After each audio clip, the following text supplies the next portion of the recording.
আজকের আমাদের হোমানুষ্ঠানের পর এই সৎসঙ্গ আলোচনায় আমাদের সত্যায়তনের প্রাণপুরুষ সত্তর্ষি শ্রী শ্রীমৎ যোগজীবনানন্দ স্বামীজির চরণে শতকোটি প্রণাম এবং আমাদের সত্যায়তনের আচার্যকুলকে প্রণাম জানিয়ে আজকের সভায় বা এই হোমানুষ্ঠানে উপস্থিত সকলকে যথাযোগ্য সম্মান প্রণাম শুভেচ্ছা জানিয়ে আজকের এই যে আমাদের সৎসঙ্গ আলোচনা সামান্য একটু আলোচনা করার চেষ্টা করব। বেশ কিছুদিন যাবতই আমাদের এই হোমানুষ্ঠানের সঙ্গে সঙ্গে আচার্য মহাশয়ের নির্দেশক্রমে এই সৎসঙ্গ অধিবেশন চলছে। আমরা অনেক রকম আলোচনা করছি। গত এক মাস যাবৎ আমাদের আচার্য মহাশয় উপস্থিত ছিলেন, বিভিন্ন বিষয়ে আলাপ আলোচনা হয়েছে। আবির্ভাব উৎসবের পর থেকে 4-5টা সৎসঙ্গে উনি উপস্থিত ছিলেন। অনেক আলোচনাই হয়েছে, আমরা আলোচনায় অংশগ্রহণ করছি, শুনছি। আমরা কতটা এই দিকে ধাবিত হতে পারছি, অগ্রসর হতে পারছি, সেইটা আমাদের নিজেদের নিজ মূল্যায়নের বিষয়। এত সব কথা সপ্তর্ষি আমাদের জন্য যে অমূল্য সম্পদ রেখে গেছেন, আমরা তার অনুশীলন এবং চর্চা করার জন্যই এই সৎসঙ্গ আলোচনা। তো আমরা সেগুলো আলোচনা শুধু করছি, আলোচনার পর্যায়ে থাকলেই তো হবে না, আমাদেরকে সেটা জীবনে কাজে লাগাতে হবে, গ্রহণ করতে হবে, যাতে আমরা এই দিকে অগ্রসর হতে পারি। এবারে এই চেষ্টা আমাদেরকে করে যেতে হবে। চেষ্টা করলে আমরা হয়তো 10 কদম না পারি, 2 কদমও আগাতে পারব। এই চেষ্টা যদি আমাদের সব সময় থাকে তাহলে আমরা ঠিক কৃতকার্যতা লাভ করতে পারব এবং আমাদের এই যে সত্যাশ্রয়ী যারা, তাদের আমাদেরকে এই চেষ্টা তো ছাড়লে চলবে না, চেষ্টা চালিয়ে যেতে হবে। যদি 200 জনের মধ্যে একজনও অগ্রসর হয়ে উচ্চ সাধন মার্গে যেতে পারে, আমাদের কাছে সেটা বিরাট বড় প্রাপ্তি। এবং আমরা সবাই যাতে একটা জায়গায় যেতে পারি, একটু আগাতে পারি, তাতে আমাদের জীবনযাত্রা, সংসার জীবন সর্বদিকে আমরা সুখে শান্তিতে কল্যাণে থাকতে পারব। এবারে আমাদেরকে সব থেকে বড় কথা যে আমাদের নিজেদের যে ইচ্ছা, সেইটা আমাদের প্রকট হতে হবে।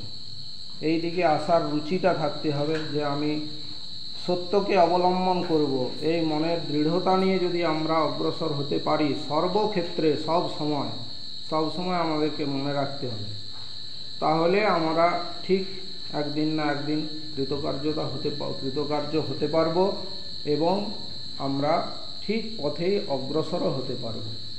কিন্তু সত্তর্ষি বারবার বলেছেন আমরা ঠিক পথে যাব, ঠিকই, সবই ঠিক, যুদ্ধ করব, লড়াই করব, কিন্তু সাবধান, বাঁকা পথে চলো না। এই কথা যেন আমরা সবসময় সদা সর্বদা মনে রাখি। এই কথা মনে রেখে যদি আমরা অগ্রসর হই, চেষ্টা করে যাই, তাহলে করতে করতে আমাদের ঠিক অগ্রসর হবে। তো আমরা নিশ্চয়ই সেদিকে যেতে পারব, এই বিশ্বাস, এই দৃঢ়তা আমাদের আছে। আমরা সত্যাশ্রয়ীরা নিশ্চয়ই ওনার যে নির্দেশিত পথ, সেই পথে অগ্রসর হলে আমরা কৃতকার্যতা লাভ করতে পারব। আশা করি আমরা সেদিকে সবাই আগাতে পারব। আজকে আমি সত্তর্ষি মহারাজের লেখা যে সত্যবাণী বইটি, তার 1940 সালের একটা লেখা থেকে পাঠ করব এবং এই বিষয়টা একটু আলোচনার চেষ্টা করব। মনুষ্যের প্রয়োজনবোধ সীমাহীন, আকাঙ্ক্ষা অপরিমেয়। বিশ্বের আধিপত্য পেলেও এ ক্ষুধার নিবৃত্তি নাই। কিন্তু কর্মক্ষমতা তার সীমাবদ্ধ, শক্তি তার দেহকোষে অবরুদ্ধ। তাই সে চির তৃষাতুর, চির অতৃপ্ত। অপূর্ণতার ব্যথাই জীবের চরম দুঃখ। তাই জীব চায় এ দুঃখের অত্যন্ত নিবৃত্তি, চায় সে পূর্ণ হতে, তার সকল বাসনা চরিতার্থ করতে। প্রকৃতিবশে ভোগের পথে চলতে সে বাধ্য, কিন্তু সে পথে তো শান্তি মেলে না, মেলে সংযমের পথে। অমিতাচারে শক্তির ক্ষয় হয়, পরিণাম মৃত্যু। মিতাচারে শক্তি হয় কার্যকরী, পরিণাম অমৃত। সংযম শিক্ষা ও শক্তি প্রয়োগের বিধিবদ্ধ প্রণালী আছে। করতে হয় অভ্যাস করতে হয়। শিক্ষা ভিন্ন সহজাত বুদ্ধির সাহায্যে সংযমের পথে চলা যায় না। যে শিক্ষা প্রণালী মানুষকে সংযত করে পূর্ণতার দিকে অগ্রসর করে দেয়, যে শিক্ষা মানুষকে যথার্থ মনুষ্যত্ব প্রদান করে, তাকেই বলে ধর্মশিক্ষা। ধর্মশিক্ষা ভিন্ন মানবের দুঃখ নিবৃত্তির অন্য উপায় নাই। ধর্মশিক্ষাই শান্তি লাভের ও স্বাধীনতা লাভের একমাত্র পথ। ধর্মশিক্ষা বর্জিত শিক্ষা কুশিক্ষা। প্রত্যেক বিদ্যালয়ে, প্রত্যেক গৃহস্থের গৃহে গৃহে প্রত্যক্ষ শক্তিপ্রদ যৌগিক পন্থায় অদ্বৈত মতানুকূল ধর্মশিক্ষার ব্যবস্থা করাই স্বাস্থ্য সম্পদ লাভ ও শান্তি স্থাপনের প্রকৃষ্ট উপায়। এই ছোট্ট লেখাটি, এর মধ্যে বহু নির্দেশ লুকিয়ে আছে। প্রথম লাইনে বলেছেন উনি, মনুষ্যের প্রয়োজনবোধ সীমাহীন, আকাঙ্ক্ষা অপরিমেয়। এটা আমরা সবাই বুঝতে পারছি, কঠিন কিছু বিষয় নাই। যে আমরা সাধারণভাবে সবাই দেখি যে আমাদের চাহিদা বা আকাঙ্ক্ষার কোনো শেষ নাই। আমার যার সাইকেল আছে সে চাইছে মোটর সাইকেল, যার একটা কারখানা আছে সে আছে তার 5টা কারখানা করতে চাইছে, যার একটা বাস আছে সে 10টা বাস করতে চাইছে। এরকমভাবে মানুষের চাহিদা উত্তরোত্তর বেড়েই চলেছে। এবং এই যে আকাঙ্ক্ষা, এটা কোনো পরিমাপ নয়, অপরিমেয়। উনি বলেছেন যে সীমাহীন প্রয়োজনবোধ, মানে মানুষ আমরা ইচ্ছা করে নিজেরাই আমাদের প্রয়োজনটাকে তৈরি করছি, প্রয়োজন তৈরি করে আমরা অভাব বোধ তৈরি করছি, এবং সেই অভাব বোধের থেকেই মানুষের দুঃখ। আমরা যদি নিজ নিজ অবস্থায় কেউ যদি মনে করতে পারি যে আমি বেশ আছি, সুখে আছি, তাহলে তার মতো সুখী পৃথিবীতে আর কেউ নাই। কিন্তু মানুষ সেটা আমরা করতে পারছি না। এবং আমরা যদি নিচের দিকে তাকাই যে আমার থেকে যে নিচে আছে সে কত দুঃখে আছে, তার থেকে তো আমি ভালো আছি, আমরা কি করছি, সবসময় উপরের দিকে তাকাচ্ছি। উপরের দিকে তাকিয়ে নিজেরা শোক তাপ নিয়ে আসছি, এবং সেইগুলো এনেই আমরা নিজেরাই দুঃখ পাচ্ছি। আমাদের মানে আকাঙ্ক্ষার কোনো শেষ নাই। উনি বলেছেন, বিশ্বের আধিপত্য পেলেও এ ক্ষুধার নিবৃত্তি নাই। মানুষ যদি সারা পৃথিবীর মালিক হয়ে যায় তবু মনে হবে আরও চাই। এই যে মানুষের আকাঙ্ক্ষা, এই আকাঙ্ক্ষার কোনো নিবৃত্তি নাই। এই ক্ষুধা মানুষের চিরন্তন হয়ে আসছে। ভোগের পথে মানুষের এই যে চাহিদা, স্বাভাবিক, এটা কোনো কঠিন বিষয় না, আমরা সবাই বুঝতে পারছি, সবাই সংসারে আছি, সমাজে আছি। যে নিজের অজান্তেই মনে হচ্ছে কই আমি তো বিশেষ কিছু চাইছি নাই, কিন্তু নিজের অজান্তেই আরাম আয়াসের যে ব্যবস্থা একটার পর একটা মানুষ করে চলেছে। কিন্তু কর্মক্ষমতা তার সীমাবদ্ধ। একটা মানুষের যে কাজ করার ক্ষমতা, সেটা তো আর অপরিসীম হতে পারে না, সেটার তো একটা সীমা থাকবে। শক্তি তার দেহকোষে অবরুদ্ধ, তাহলে তার যে চাহিদা, তার যে আকাঙ্ক্ষা, সেটা তো অপরিমেয়, কিন্তু সে সেটা পূরণ করতে পারছে না, করা সম্ভব নয়। কিন্তু মানুষ, আমরা সেটা বুঝতে পারি না। তাই কি হচ্ছে, আমরা সব সময় তৃষাতুর হয়ে রয়েছি, সব সময় অতৃপ্ত ভাব আমাদের মধ্যে। অতৃপ্ত কেন হয় না, অভাব বোধের বেদনায় আমরা নিজেরা অভাব তৈরি করছি ইচ্ছাকৃতভাবে, এবং সেই অভাব যখন আমাদের পূরণ না হচ্ছে তখন আমরা তৃষাতুর থাকছি, অতৃপ্ত থাকছি। আর এই যে অপূর্ণতা, এর ব্যথাটাই হচ্ছে জীবের সবচেয়ে বেশি দুঃখ। অন্য কোনো মানুষের দুঃখের কারণ নাই। আমরা নিজেরা যে আকাঙ্ক্ষা, প্রয়োজন ইচ্ছাকৃতভাবে তৈরি করছি, এবং সেটা যখন পূরণ করতে না পারছি, সবটাগুলো পূরণ করা সম্ভব নয়, পূরণ করার চেষ্টা করেও যখন করতে না পারছি, এই যে অপূর্ণতা রয়ে গেল, সেটাই হচ্ছে ব্যথাই জীবের দুঃখ। তাই জীব চায় এই দুঃখের অত্যন্ত নিবৃত্তি, চায় সে পূর্ণ হতে, তার সকল বাসনা চরিতার্থ করতে। তা যখন জীব অপূর্ণতায় থেকে গেল এবং এই অপূর্ণতার জন্যেই যে চরম দুঃখ হলো, তখন মানুষ স্বাভাবিকভাবেই কি চাইছে, যে এই দুঃখের থেকে যেন আমি নিবৃত্তি পাই। সে পূর্ণ হতে চায়, যে আমার যা আকাঙ্ক্ষা পূর্ণ করতে পারি। এবং আগেই বললাম যে আমরা যেখানে থাকছি সমাজে সংসারে প্রকৃতি বসে সাধারণভাবে প্রাকৃতিক বিষয়ে বা এই বহির্জগতে আমরা ভোগের পথে চলতে বাধ্য। আমাদের সব সময় এখন সোশ্যাল মিডিয়ার যুগ, নানা রকম আরাম আয়াসের হাতছানি, নানা রকম আধুনিক ব্যবস্থার হাতছানি, তার থেকে আমরা মুক্ত হতে পারছি না। সবাই সেটাকেই গ্রহণ করছি এবং সেটা গ্রহণ করতে যেয়ে আমরা প্রতি পদক্ষেপে দুঃখিত হচ্ছি, দুঃখ পাচ্ছি।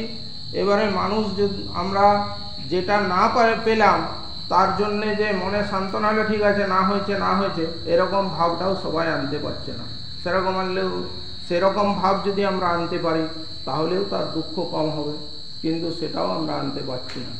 আমরা কি করছি, সব সময় ওই যে অপূর্ণতা, ওই যে পেলাম না, তার যে দুঃখ সেইটাই বয়ে বেড়াচ্ছি সর্বক্ষণ। তা প্রকৃতি বশে ভোগের পথে চলতে সে বাধ্য। আমরা সবাই দেখছি ভোগের হাতছানি চারদিকে, কিন্তু সে পথে তো শান্তি মেলে না, মেলে সংযমের পথে। কিন্তু এই যে ভোগের পথ, এই পথে কোনোদিনই শান্তি মিলবে না, কিন্তু আমরা মানুষরা সেটা বুঝতে পারি না। এই না বোঝার জন্যই আমাদের এত দুঃখ। এবং এই যে শান্তি, এটা মিলবে কিসে? সংযমের পথে। কি করে না, আমরা যদি ওই যে বললাম প্রথমেই, মনে করি আমি নিজ অবস্থাতে সুখে আছি, আমি যা আছে, আমার যা আছে অনেক আছে, এইটা যদি আমরা মনে করতে পারি তাহলে তার মতো সুখী পৃথিবীতে না কেউ নাই।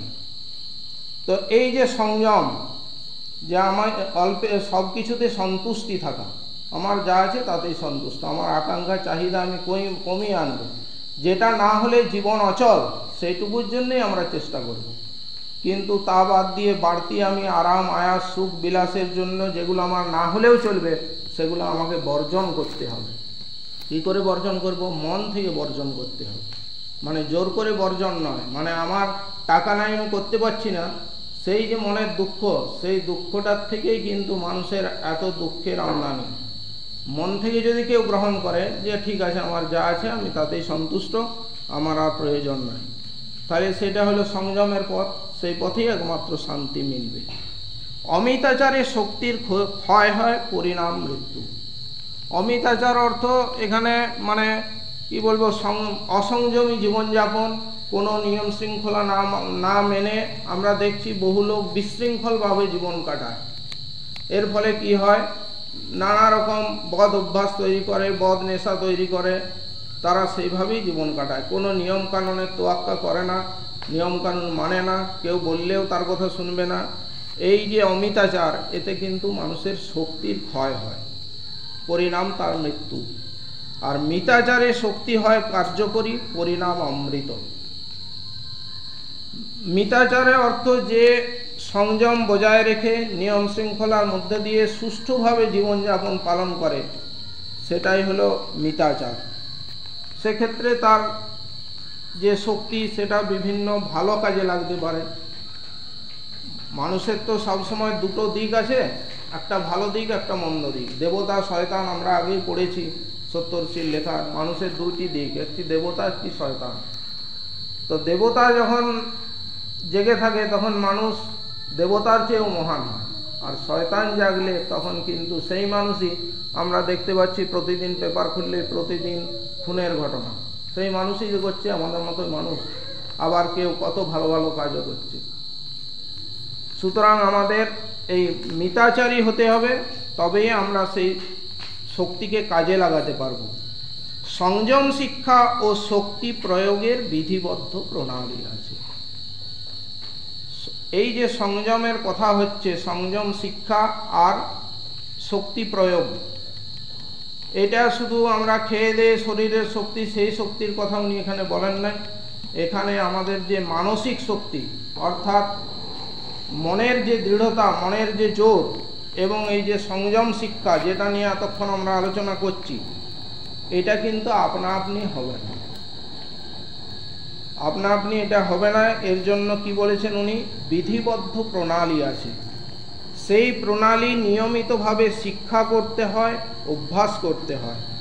শিক্ষা ভিন্ন সহজাত বুদ্ধির সাহায্যে সংযমের পথে চলা যায় না। যারা আমরা বলি স্বাভাবিকভাবে বহির্জগতে বুদ্ধিমান, লেখাপড়ায় খুব দিকপাল, বিভিন্ন বিষয়ে পারদর্শী, এই ব্যক্তিরাও কিন্তু ওই যে ব্যবহারিক বুদ্ধি, এই বুদ্ধি দ্বারা এই সংযমকে রক্ষা করতে পারবে না, এবং এই যে শক্তি প্রয়োগের যে বিষয়টা সেটাও পারবে না। এটা আমাদের আধ্যাত্মিক পথের যে শিক্ষা, যে অভ্যাস, সেই অভ্যাস যদি না তৈরি হয় তাহলে এই সংযম মন থেকে আসবে না। মন থেকে না এলে সংযম হবে না, এবং আমাদের যে শক্তি প্রয়োগ সেটাও আমরা করতে পারবো না। স্পষ্ট বলেছেন উনি, শিক্ষা ভিন্ন, সহজাত বুদ্ধির সাহায্যে সংযমের পথে চলা যায় না। এর আগে আমি একদিন বলেছিলাম যে আমাদের এই যে দেশ ভারতবর্ষ, সেখানে কত বড় বড় উচ্চশিক্ষিত লোকজন, দিকপাল, একবারে সারা দেশ চালাচ্ছে তারা। সেই সব লোকরাই, এত উচ্চশিক্ষিত লোক, তারাই কোটি কোটি টাকা চুরি করছে, তছরূপ করছে। কেন করছে? তাদের সংযম নাই। লোভকে তারা সম্বরণ করতে পারছে না, কেননা তারা তো লেখাপড়াতে এক একজন এক একটা বিষয়ে একবারে মহারথী, তা সত্ত্বেও সুযোগ পেলেই চুরি করছে। তাদের হয়তো টাকার প্রয়োজন নাই, কোটি কোটি টাকার মালিক, আবার তারা চুরি করছে। কেন করছে না? এই যে শিক্ষা, এই যে সংযম অভ্যাস, এই শিক্ষা তো তাদের মধ্যে নেই। উনি বলেছেন এই ব্যবহারিক বুদ্ধি দ্বারা এই সংযম করা যাবে না, বা এই যে আমাদের যে ভেতরের যে শক্তি, তাকেও প্রয়োগ করা যাবে না। তো আমাদের সপ্তর্ষি মহারাজ যে পথের নির্দেশ দিয়েছেন, যে অভ্যাস যোগ দিয়ে গেছেন, সেই পথে সেই অভ্যাস যদি আমরা করতে পারি তাহলে আমাদের এই দিকে মনের ভেতর থেকেই অরুচি আসবে। আমার যদি সামনে আমার লোভনীয় জিনিস থাকলেও আমি তার দিকে মুখই ফিরাবো না, সেটা মন থেকে হতে হবে। আর জোর করে সংযম সেটা তো হবে না।